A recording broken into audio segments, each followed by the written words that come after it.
See, it's stuff like this that gives me trust issues.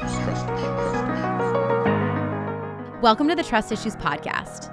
We have trust issues with the traditional society-dictated path, with the status quo, with the whole get an education, land a job, and work tirelessly until you're 6 feet under. It's time to upgrade your life with the help of us. I'm Erica. And I'm Kyle Auckland. We're a husband and wife duo, but we're also entrepreneurs, biohackers, and business builders. Every week, we're dedicated to having purposeful conversations with each other and leading experts on topics like wellness, relationships, and entrepreneurship. Subscribe to Trust Issues Podcast if you're looking for bold topics, honest dialogue, and valuable lessons. So welcome back to another episode of Trust Issues Podcast. Here we are. And today we are doing a little off-the-cuff episode here, and it is about what to do if your spouse or partner is not supportive. What do you do? Whew. What do you do?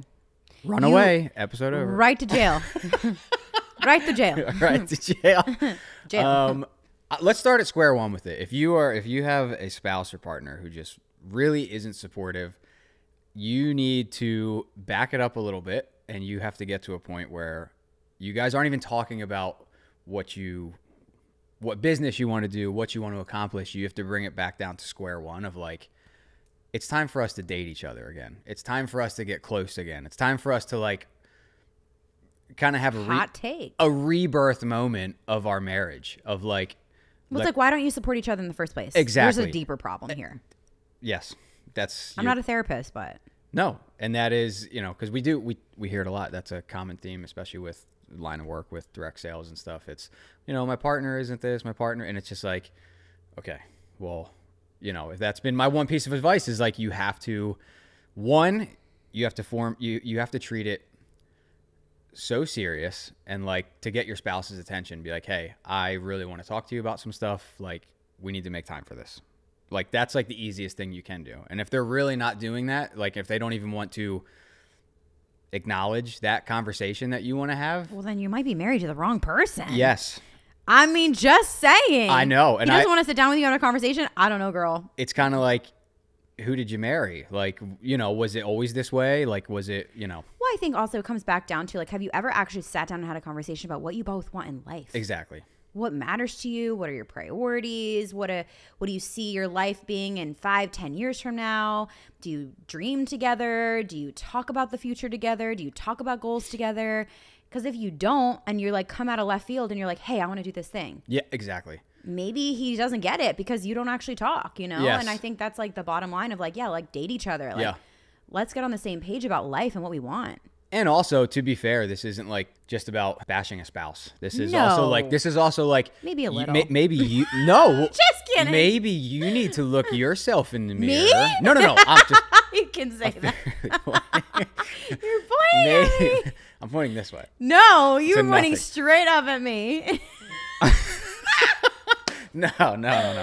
I'm not talking about you. I don't even. You remember. can. It's fine. No. You can call me out. I'm not calling you I can out. handle it. No. I was going to say, maybe you need to look yourself in the mirror, and it's like, how many times have you brought something new to your spouse and just like either just let it fall flat on its face, or it's like maybe your husband or whoever's like, oh, just Here we go again. Yes. You said you were going to do this, but you didn't do it. Yeah. So maybe you need to like pump the brakes a little bit. And like I said, it kind of goes back to have a rebirth moment with your spouse. Maybe like you start small steps, like start dating, have real conversations that segue into these larger ones that maybe they can get on board with, Well, I think like there's an element of I can speak for our relationship, Sure. right? Okay, I'll speak to us because I don't know y'all's marriages, relationships, spouses, boyfriends, girlfriends, whatever. And it's all cool. But here's what I'm going to say. In our relationship, I feel like at any point, you just want to make sure that we're okay. Yeah. We're safe. We are taken care of. We're not making reckless decisions. I'm definitely the one who has more crazy ideas. Sure. I will launch something and figure it out as I go. I am like the queen of messy action. I do things before I have a plan all the time. Yeah. Like I'm just like, well, it'll work out. And you're definitely more cautious. You're definitely more like, let's think about this. When I was like, hey, let's move to North Carolina or let's move to Nashville, Tennessee. I mean, I remember when I brought to you, I was like, I want to move to Nashville. it was like, it took you like 7 months to come around. Yeah. It took you a minute. You were like, whoa, whoa, whoa. I was like ready to pack up that day and move our whole life. Well, because again, it was like, okay, we just got to a point where we've made some really cool strides, and now it's like. And for me, I was like, let's rip it all up. Yeah. Let's start over. Who I had, cares? like, the Let's get paper bag. crazy.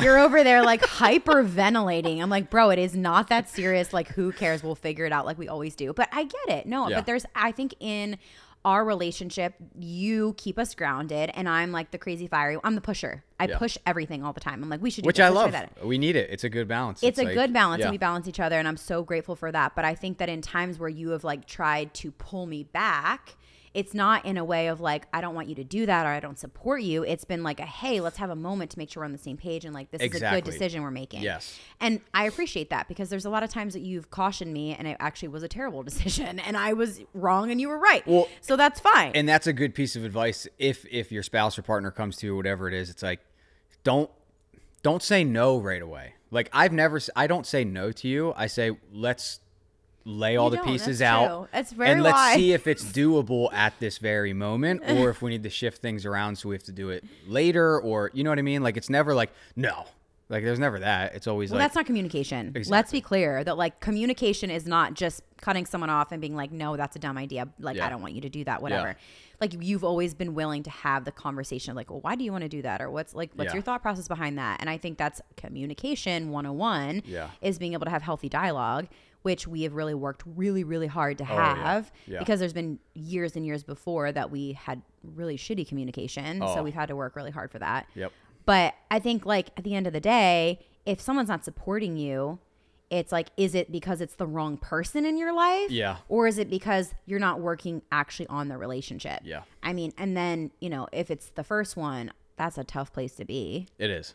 If it's the second one, you can always work on that. Yeah. You can work on figuring out together what you want. And I think too, like if your spouse isn't supportive, have you actually shared with them the dream that you have? Because I think if there's a shared dream, a mutual Exactly. dream, Exactly. you both want it to happen. Yes. Yeah. No, and that's feeding right into that. It's like a lot of people will just say no because it's like, oh, you want to do this just so you can, I don't know, feel like you're something or make money for yourself or whatever it is. It's like if you have those conversations as a couple, you can be like, well, actually, honey, I want to do this so like you can be home with us more, or you can explore an option that you want to do like But that. I have a hot take. Okay, I have a hot take. pour it out. Here's what I want to say to that though. Because what if your spouse or your partner does just want to do something for themselves? If you love that person, you do you. Yeah, of course. Yeah. No, I You see know what what you're I saying. mean? So it's like if you want to do something just for you, that's like, you know what, this would make me feel really excited and really Sure. awesome. And like, it makes me inspired. I'm like, babe, I want to see you feel good about what you do in your life. Yeah. So I'm going to support you. But I will also say we've kind of built up to that point where we can have those conversations where you're like, hey, I want to do this for me, you know? Yeah, well, if we didn't, then it would be a different story. It would be a different ending here. We might not be on this show. But like the thing is that we were both willing. What I'm trying to say is we were both willing to be like, actually, sometimes it's okay for my partner just to do something because it For makes sure. them happy. Yeah. Like, because No, if you're you right, love and that- someone, you want them to be happy. Yeah. And we are all, or as individuals, we're individuals before we marry someone. Yeah. So as an individual, you have your goals, you have your dreams, you have your passions. So please, if you're engaged or dating someone, talk about that first. Yes. Don't just Holy cow.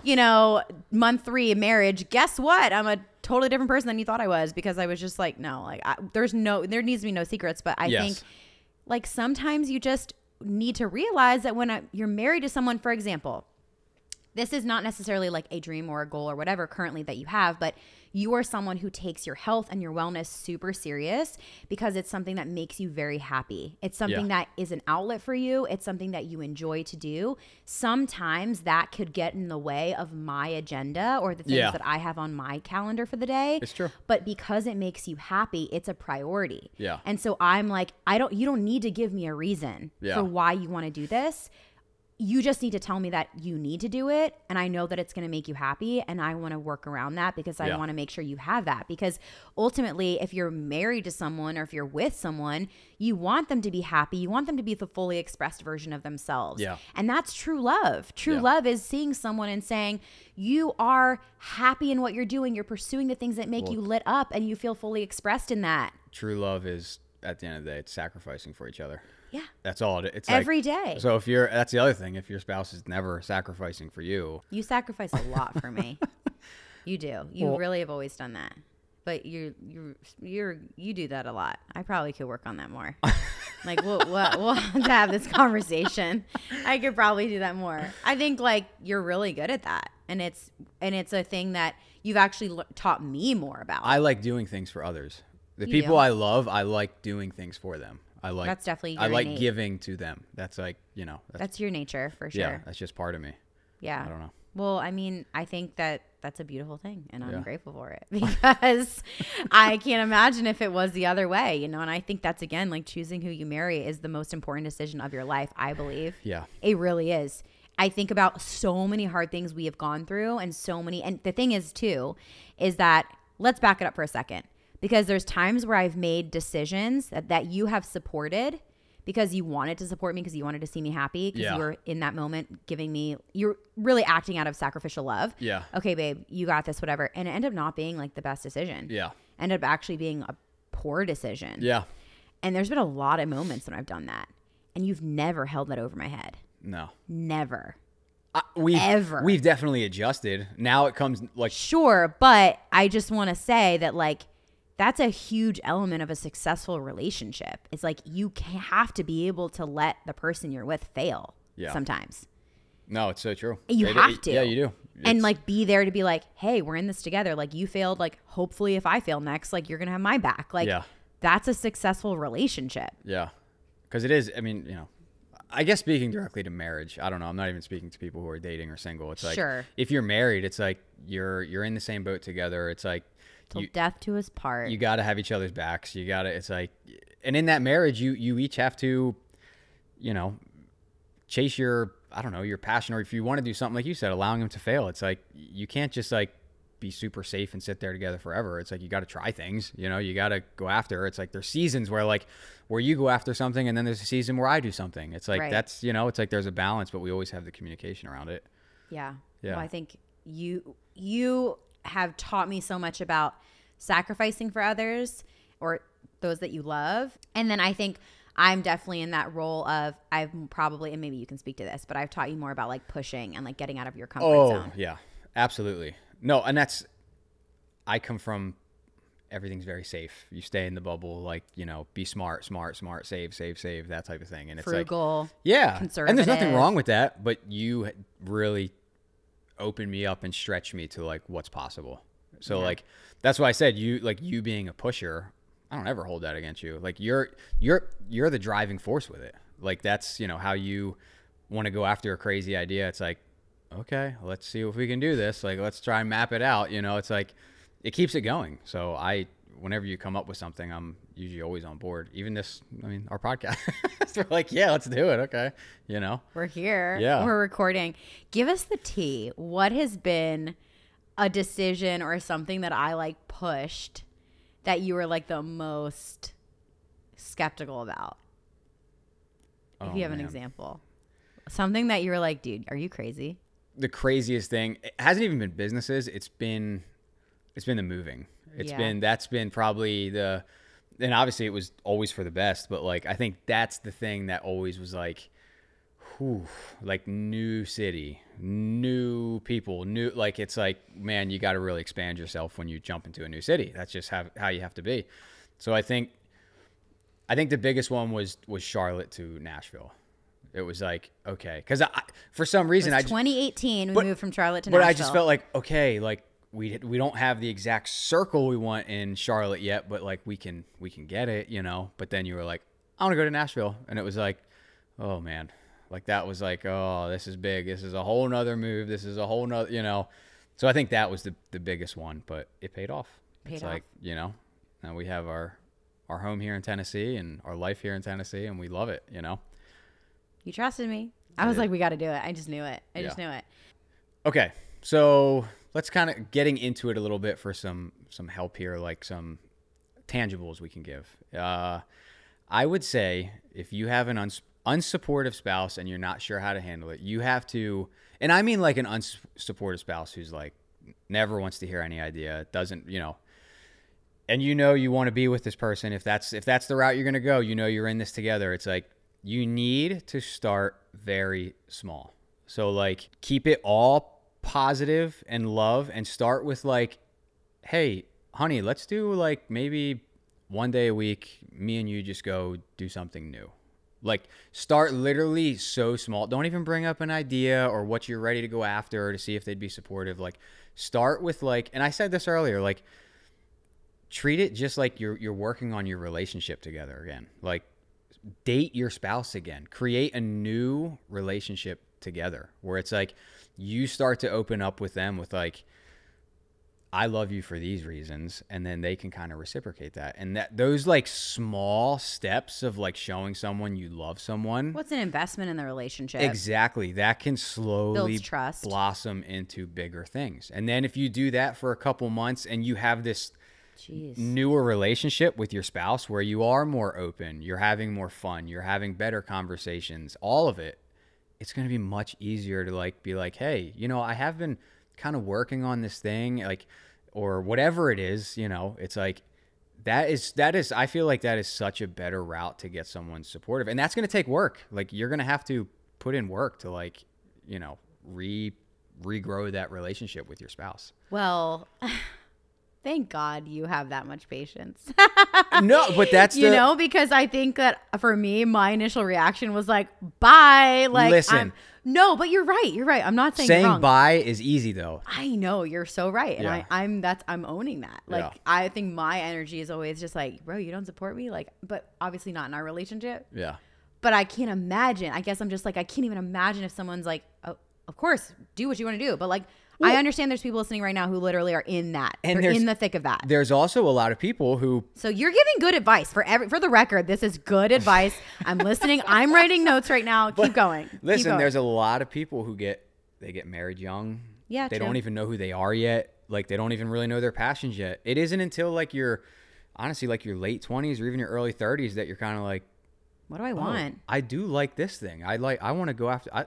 So like that's where the whole, maybe try and form a new relationship with that person. Like that's an easier way to explore new avenues of passions and work or whatever. It's like, you can't just like throw something on. Like if your husband or whoever gets home, like I used to, 9 o'clock after work, they're dead tired, they want to eat, and you're just like, hey, I have this opportunity, I want to do it. What do you think? I really am going to, no one wants to hear that. They're like, dude. Well, it's also like, so there's this book that you actually introduced me to. Yeah. It's called, and I just pulled it up, it's called Hard Times Create Strong Men.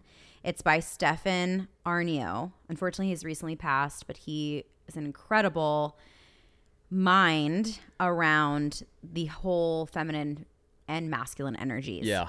He wrote an incredible book. He also has a book for women around this as well. Yeah, he does. Yeah, on the feminine side. But in the book, he talks about how when you look back and you date through history, oftentimes most of the most successful rulers being men, Sure.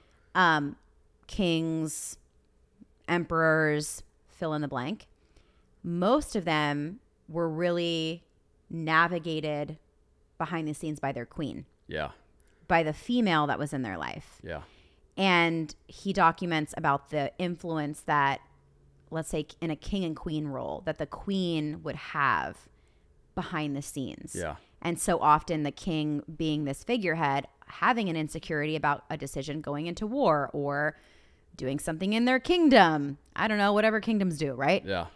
And the queen would be so much of the influence and the driving force behind his decisions. And I think about this all the time when I have women come to me and tell me like they're struggling in their relationship with their husbands. Yeah. They're struggling with getting their support. I'm like, girl, if you show up as a queen in your relationship and you understand the feminine and masculine energy and you understand how to navigate that, for the most part, just going to say it, you can get a lot of what you want. You can. You really can. You can get what you want if you understand those roles and that dynamic of like really being able to speak to him in a guidance type of way and presenting things in a specific way. The book is phenomenal. And I hate to, I don't want to be this as like a knock to women because I'm all about empowered females. And it's one of the biggest passions of my life is helping women feel empowered to create more financial stability in their life and to do things really from a place of ambition and their own drive. But if you are in this role and you're finding it difficult or challenging to get the support, if you will understand how to come to your spouse with the problem or with the question, it's everything. And so if we're talking tangibles, you said creating this environment where you guys work in your relationship together. I think that's really, really great. I think from a female's perspective, and when I'm coming to you, I know that you're very much a protector. You don't want us to fail at things. You want to take care of us. And so if I'm going to come to you with something, I'm going to sit down and I'm going to very much present it to you with my thoughts well thought out, with my bullet points already there, with my ideas already formulated a bit, and also with my intention, so that I can say, hey, I want to do this. I think this is what we should do. Hey, I want to move to Nashville. Hey, I think we should move to Nashville. Here's why I think we should move to Nashville. Here's why I think this is going to be beneficial for both of us, for our family, for our future, and making it about us as a unit versus just me as an individual. It's so and good. So that's, if you're in this place of, I do not know how to approach the conversation, make a little business plan. Make a little presentation. I have a girl that I work with, and she said she was presenting to her husband an idea that she had, and she put a PowerPoint together. She was a teacher, former teacher, so that was in her wheelhouse. But I mean, how intentional to be able to say, like, I'm not just gonna, put something on the side or passively aggressively make a comment or like hope that you're picking up my signals. I'm sorry, but men are not mind readers unless you know of a different type of species out there. I have not experienced that you're a mind reader. I have to be very direct. I have to be very clear. And I also have to be really intentional with the communication. And usually that really works. So if you're struggling with that communication, I can't recommend the book enough to understand, have a little bit of insight. And it really is powerful because it goes back into history, centuries of how really these gender roles have functioned. And I think how we can do it in a healthy way today in society, with how our society is so different. It's just such a powerful book. I'm obsessed. It's really good. Well, even in the movie 300, it's with King Leonidas. Can you please share that story?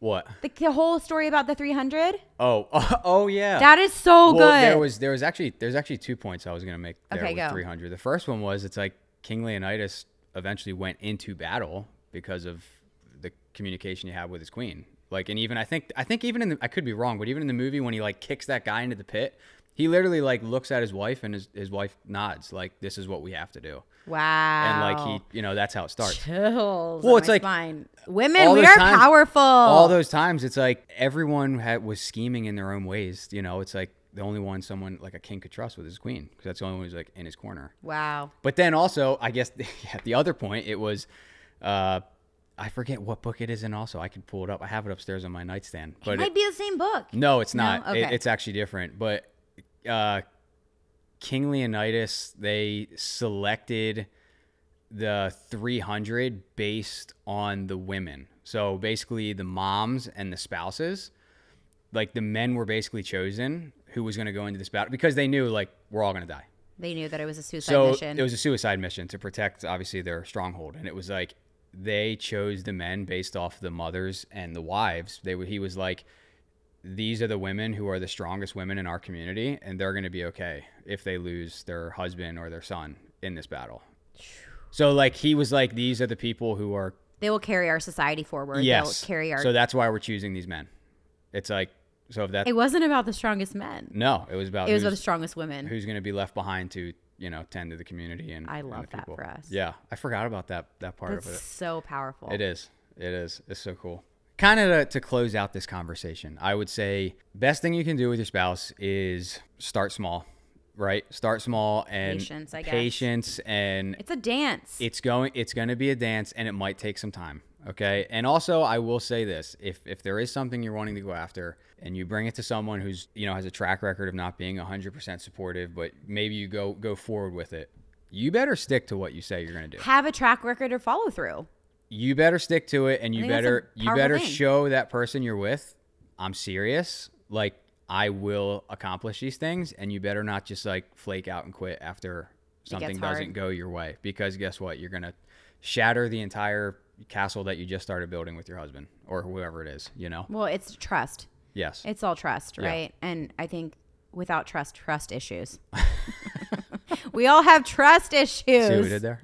See what we did. I mean, we all have trust issues. Of course. So if you want it to be healthy, if you want it to work out where you both can support each other mutually, like, yeah, you got to build that trust, and follow through is everything. Yes. Unfortunately, sometimes, we don't have follow through. We say we're going to do things.